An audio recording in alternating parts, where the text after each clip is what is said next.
La la la. Anomalia ngo apoy Giêsu tao yen, wang tang mabuang ay ayam ematem,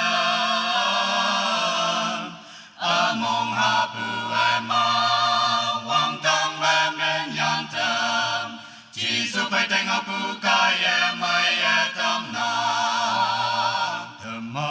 Giêsu phải teng apu ngoha, Ayang mong sang mong mengi te iha. nang ay Ưng hoan bu trái lòng mom sing lok Ia chăm pha lạc hậu bè nang Yok yok bu ma wang bu sinh la cây pa thâu Ya wan long pa bu sinh la nang ay Chỉ su phải tay ngao bu su nang sẽ sinh la Nang sẽ sinh la Hi bạc cha mẹ a la Mong mai ma trai ye ngô Chú wan a mình kai ye wang ai pang e ma ta Anu pom yak san ha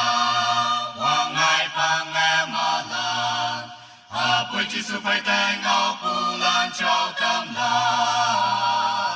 man ay Chi su phải tay ngao pu ngô ha ayang Mong sang mong mengi te i ha nang ay Ưng hoan bu trái la mom sing lok Ia chăm pha la hậu bè nang Yok yok bu ma wang bu sinh la cây pa thâu Ya wan long pa bu sinh la nang ay Chỉ su phải tay ngao pu su nang sẽ sinh la Nang sẽ sinh la Tam nhang bu chu amen Sa pu men phi ngô bồi Chỉ su a phô tam chỉ su ai yong pa mong cham Ta we y ta yong nang A mong men pu sinh nang Chỉ su phải tay ngao pu ka ye mai ye kai la